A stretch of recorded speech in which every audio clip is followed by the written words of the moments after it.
परसों रात को मैं हॉस्पिटल गया हुआ था, तो मेरे पास कॉल आया। मेरे साथ ही रहता है एक लड़का, जिसको भी ऐसे इस घटना का कुछ भी नहीं पता था। वो अपनी शॉप से आ रखा था पेट्रोल पंप की तरफ, तो उसका कॉल आया था कि 2 सवारी छोड़नी है सुजानगढ़। तो मैं बोला ठीक है, छोड़ दूंगा। फिर मैं घर पे आके वाइफ को ड्रॉप करके हम हॉस्पिटल गए हुए थे। ड्रॉप करके फिर वापस गया था, तो वहां से वो पीछे वाली सीट पे बैठ गए थे दोनों। और जिसका कॉल आया था और एक लड़का और साथ में था जो मेरे साथ ही रहता है, वो एक लड़का पीछे बैठ गया और आगे की तरफ एक लड़का बैठ गया। उनको मैं बोला आप दोनों चल लो, नाइट का टाइम है, 2 लड़कों को छोड़ना है, आपने फोन किया तो साथ में सेफ्टी रहेगी, नाइट का टाइम है। तो हम चले गए। फिर उन्होंने 1500 रुपये पेट्रोल पंप पे दे दिए हमें, लाडनू कुड़िया के पास में जो पेट्रोल पंप है डीडवाड़ा में, वहां पे दिए। तो मैंने तेल डलवा के वहां से फिर सुजानगढ़ की ओर रवाना हो गए। तो रास्ते में वो बोल रहे कि हमें कभी चूरू छोड़ दो, सालासर छोड़ दो, हिसार छोड़ दो।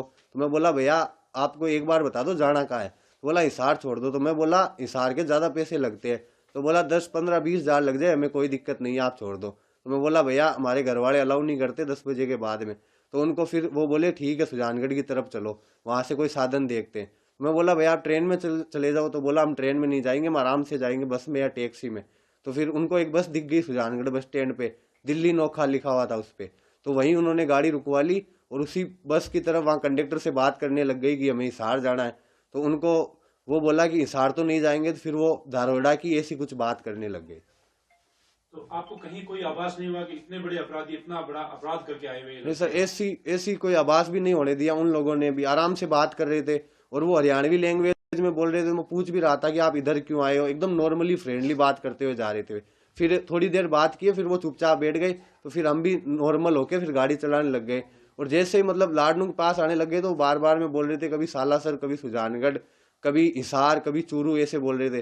तो फिर हमने वहीं सुजानगढ़ में ड्रॉप कर दिया था उनको। आपको कब पता चला कि वो इतने बड़े अपराधी थे? सर जब दूसरे मैं रात को आया था, लेट आ गया, 11:30 हो गए थे आते आते। तो दूसरे दिन जब मैं उठा था तो हमारे शॉप पे कोई नहीं गया था। तो मैं बोला गए क्यों नहीं। तो बोला आज मार्केट बंद है, किसी का हत्याकांड हुआ है वहां पे। तो मैंने न्यूज़ देखी थी, वीडियो देखे थे स्टेटस पे। तो स्टेटस को जैसे जूम किया ना, तो मुझे लगा कि ये तो रात वाले लड़के हैं जिनको ड्रॉप किया था। तो फिर मैंने अपने घर पे बताई थी सारी घटना की ऐसा हुआ था और इनको मैं ड्रॉप करके आया था। फिर घर वालों ने मुझे, कजन अंकल है उनके पास में भेजा था, तो वहाँ कोई नहीं था। फिर मैंने शाम के टाइम 6-7 बजे करीब अंकल को कॉल लगाया, मैं ऐसी बात है क्या करूं। तो उन्होंने बोला कि पुलिस की हेल्प करनी चाहिए तुझे, थाने में चला जा सीआई साहब के पास में। तो मैं वहां जाके सीआई साहब को पूरी घटना बताई थी। क्योंकि मैं जब जा रहा था तो मेरे जो दोस्त था जिसने कॉल किया था वो रास्ते में मिल गया था मुझे। तो उसके पास में खड़ा था, तो वहाँ पुलिस की गाड़ी आई थी और हम दोनों को वहाँ से एसपी ऑफिस ले गई।